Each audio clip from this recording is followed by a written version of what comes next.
오늘도 하나님의 크신 은혜와 사랑이 우리 모두와 함께 하시길 축복하겠습니다. 요즘 새벽기도 시간에 마태복음을 매우 천천히 읽고 있습니다. 경건의 시간을 갖추면서 이제 제가 발견한 사실 중에 하나는 내가 마태복음을 그렇게 좋아하고 오랫동안 읽어왔는데도 불구하고 마태복음에 대해서 아는 것보다는 모르는 것이 훨씬 더 많았구나라는 사실을 깨닫게 되었습니다. 하루에 한 10절 정도씩을 이제 진지하게 읽고 이제 묵상하면 그동안 쉽게 지나쳐서 보지 못했던 것들이 보이기 시작했습니다. 성경 통독을 할 때는 잘 느껴지지 않던 것들이 보여지기 시작했습니다.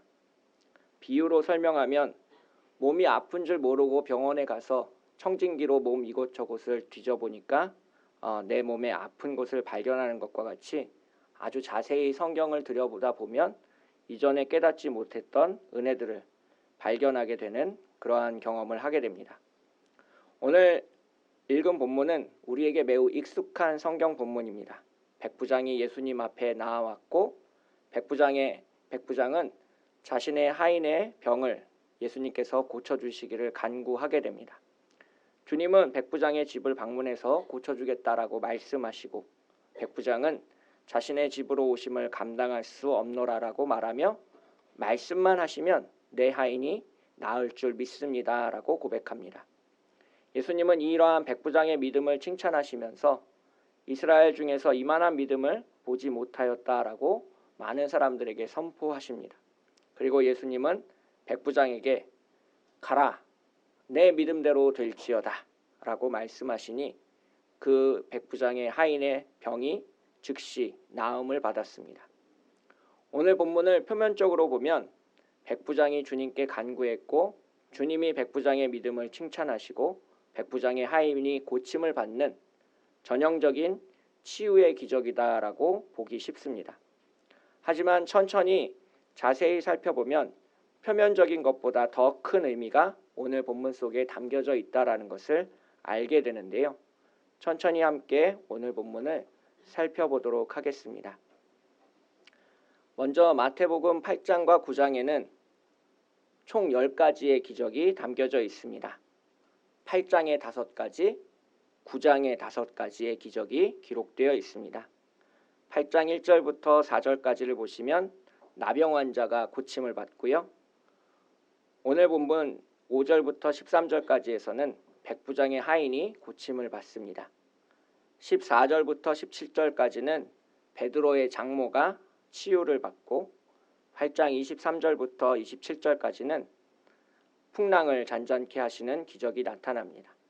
28절부터 34절까지는 귀신이 이제 돼지떼에 들어가서 몰살당하는 그러한 기적이 나타나게 되는데요.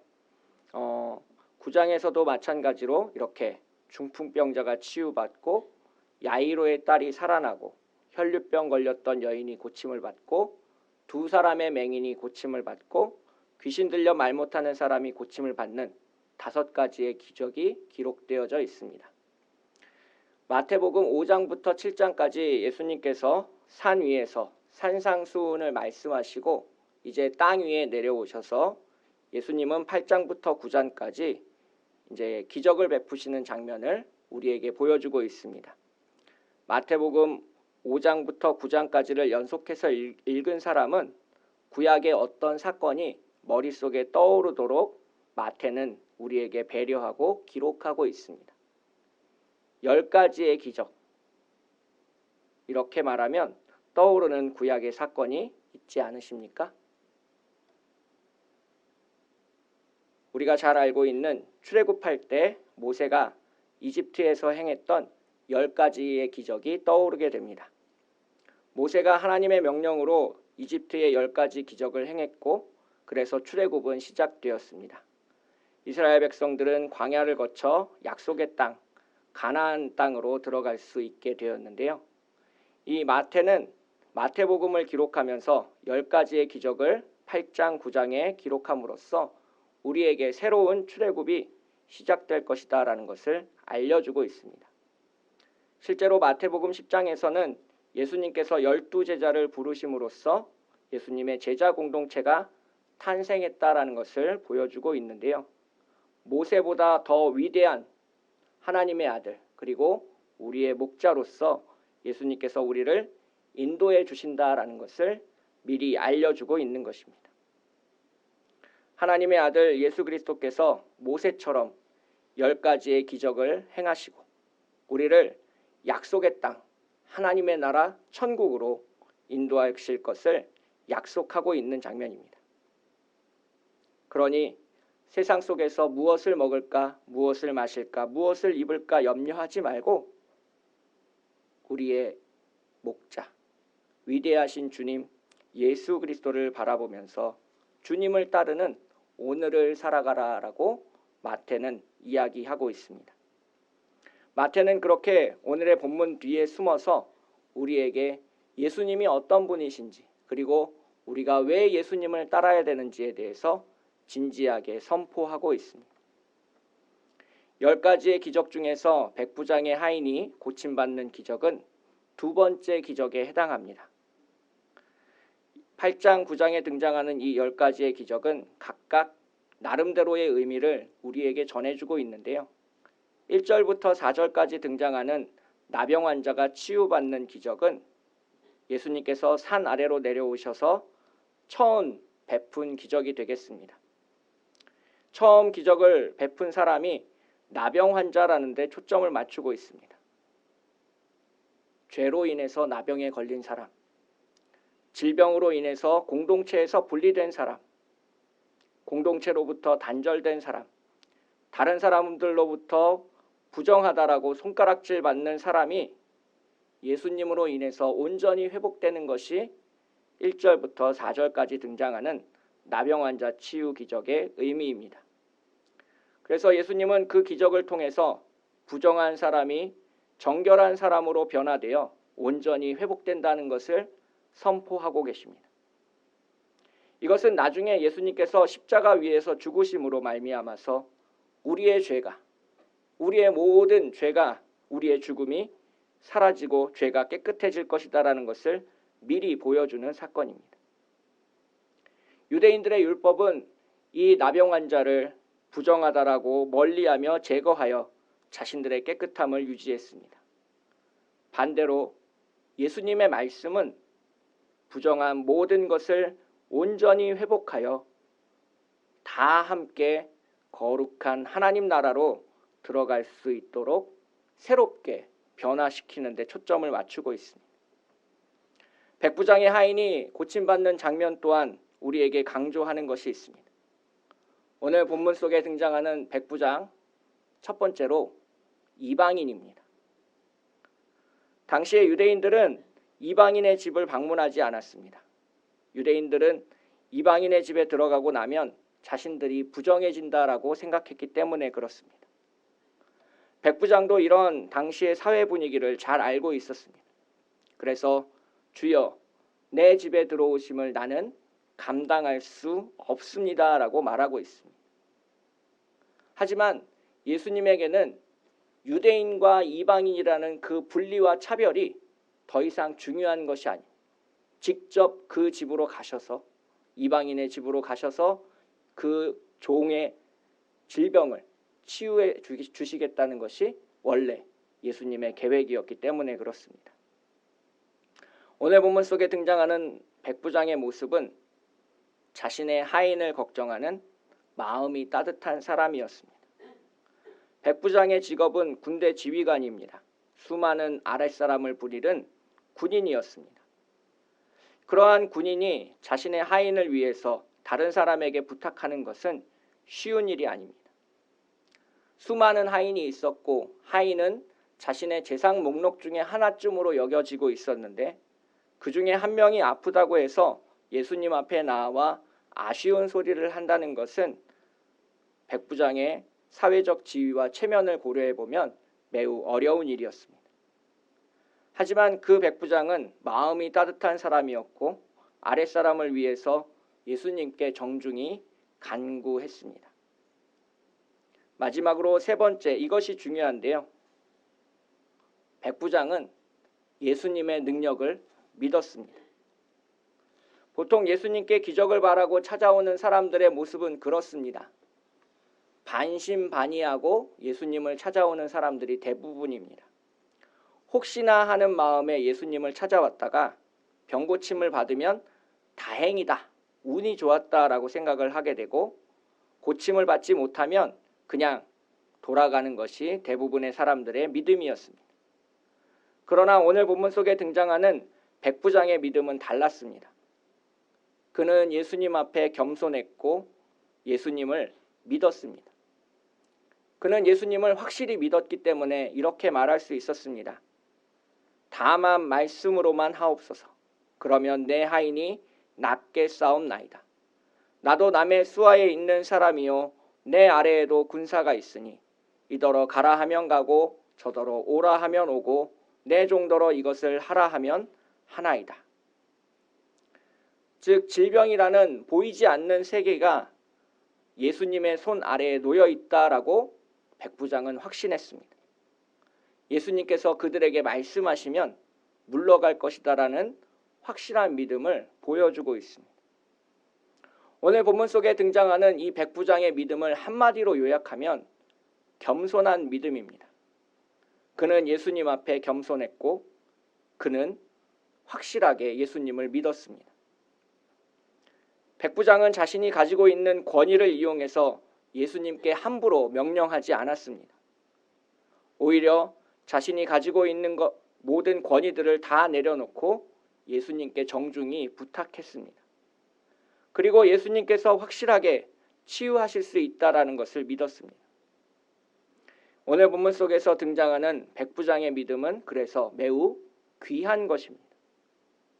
왜냐하면 우리의 믿음은 겸손하지도 않고 확실하지도 않기 때문에 그렇습니다. 예수님은 그런 백부장을 칭찬하시며 이렇게 말씀하셨습니다. 내가 진실로 너희에게 이르노니 이스라엘 중 아무에게도 이만한 믿음을 보지 못하였노라. 또 너희에게 이르노니 동서로부터 많은 사람이 이르러 아브라함과 이삭과 야곱과 함께 천국에 앉을 것이다 라고 말씀하셨습니다. 예수님은 이방인 중에서 이만한 믿음을 보지 못하였다라고 말씀하지 않았습니다. 분명히 이스라엘이라는 단어를 사용하셨습니다. 이 이스라엘이라는 단어를 사용하신 숨은 의미는 이렇습니다. 내가 만난 수많은 이스라엘 사람, 즉 유대인들의 믿음보다 이 백부장의 믿음이 더 귀하다. 그러한 뜻을 내포하고 있습니다. 이 말을 부정적으로 해석하면 하나님을 잘 믿는다라고 자랑하고 있던 유대인들의 믿음은 내 눈앞에 서 있는 백부장의 믿음보다 훨씬 못하다는 것입니다. 그리고 천국에 들어가서 아브라함, 이삭, 야곱과 함께 식사의 자리를 하는 것은 유대인이라는 민족이 아니라, 선택된 그 민족이 아니라 바로 예수님 앞에 겸손한 믿음을 보였던 백부장이라는 것입니다. 하나님 나라 천국은 약속된 소수의 사람, 이스라엘 사람만 들어간다는 당시의 고정관념을 예수님께서 강하게 허물어 버리신 것입니다. 나병 환자를 치유하심으로써 예수님은 거룩함과 부정함 사이에 있던 경계선을 완전히 허무셨습니다. 나병 환자는 천국에 들어갈 수 없는 사람이라고 많은 사람들이, 유대인들이 생각했습니다. 하지만 예수님은 그 나병 환자를 온전히 회복하게 하심으로 말미암아 하나님 나라에 들어갈 수 있는 사람으로 변화시키셨습니다. 그리고 예수님은 백부장의 하인을 치유하심으로써 유대인과 이방인이라는 민족적인 경계 또한 무너뜨리셨습니다. 하나님 나라는 선택된 민족 이스라엘 백성들만 들어갈 수 있는 것이 아니다라고 예수님은 말씀하고 계신 겁니다. 이 백부장을 통해서 예수님은 천국에 들어가는 자가 어떤 사람인지 우리에게 보여주고 계십니다. 유대인이든 이방인이든 나병 환자든 제사장이든 하나님을 알고 예수님을 믿는 사람들이 천국에 들어갈 것이다 라고 예수님은 선포하고 계십니다.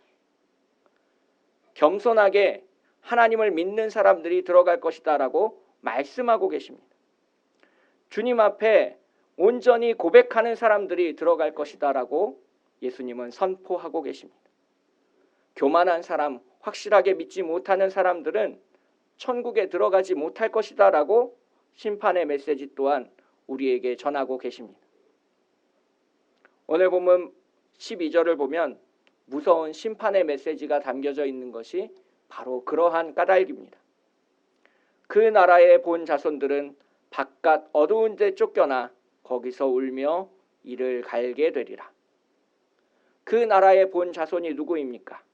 바로 유대인들입니다. 천국에 들어가는 것이 너무나도 당연하다고 생각했던 사람들입니다. 나병 환자를 멸시했던 사람들이고 이방인들을 가까이 하지 않았던 민족이 바로 유대인들입니다.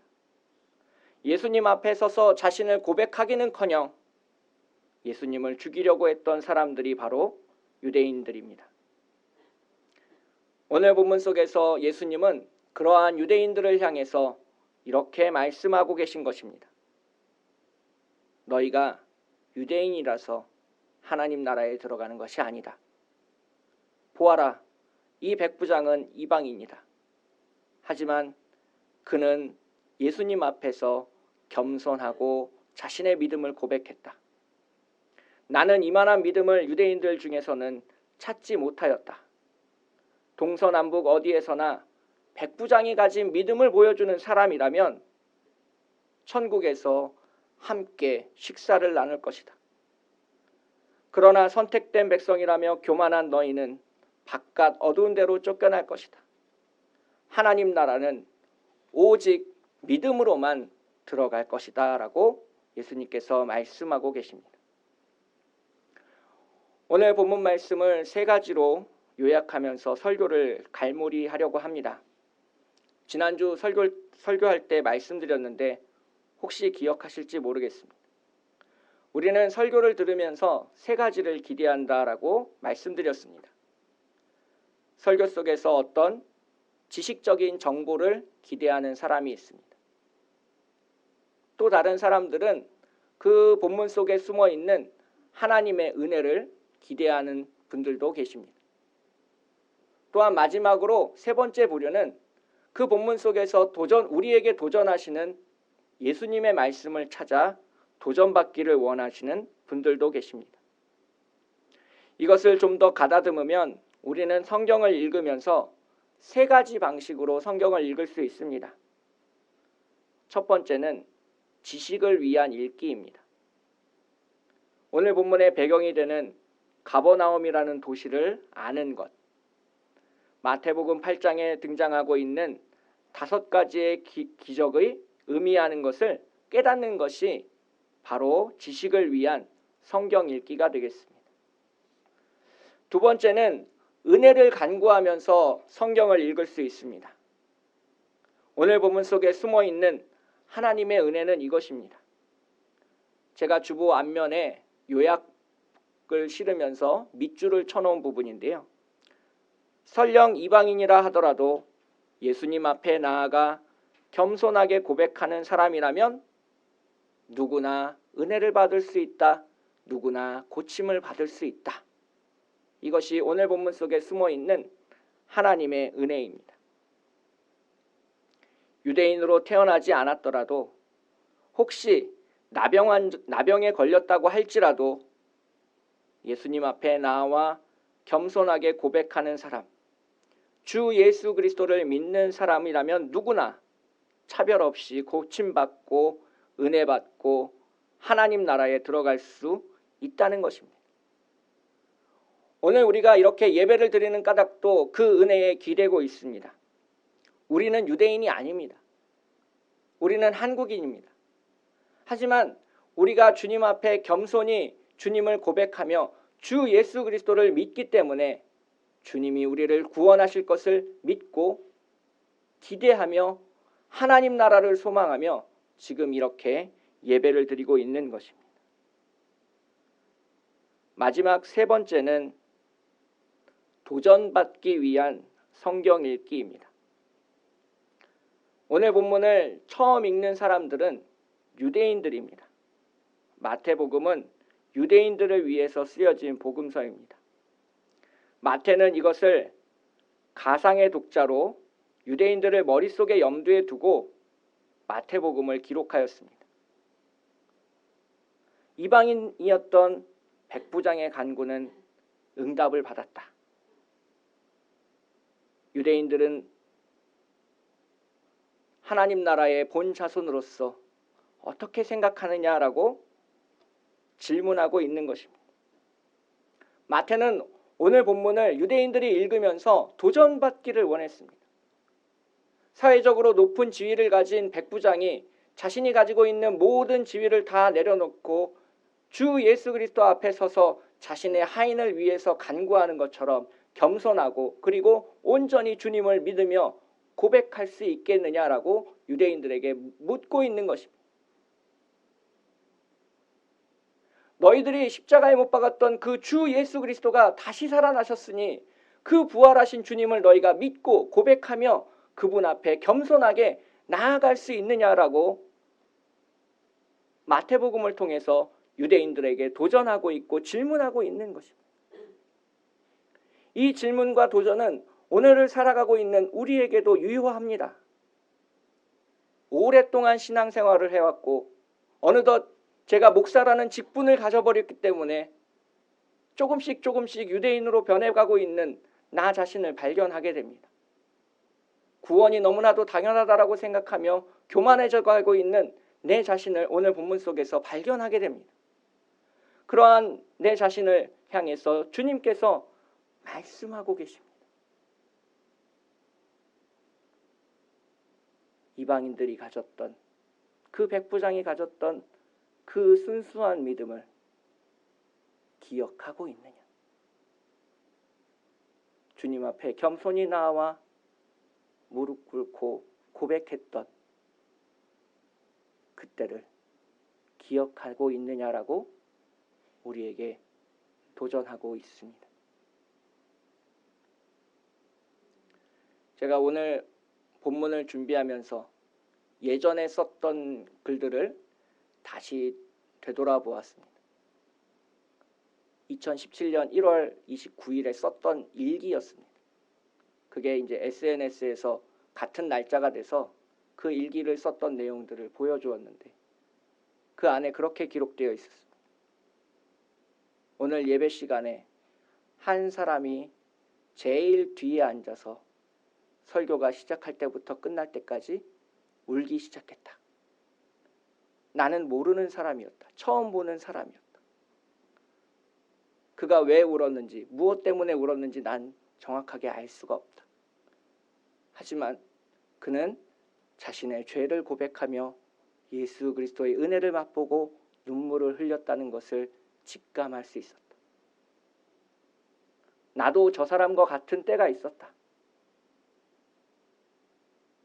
예배당에 오기만 하면 눈물을 펑펑 흘리던 그때가 나도 있었다라고 일기장에 적어놓은 것을 보게 되었습니다.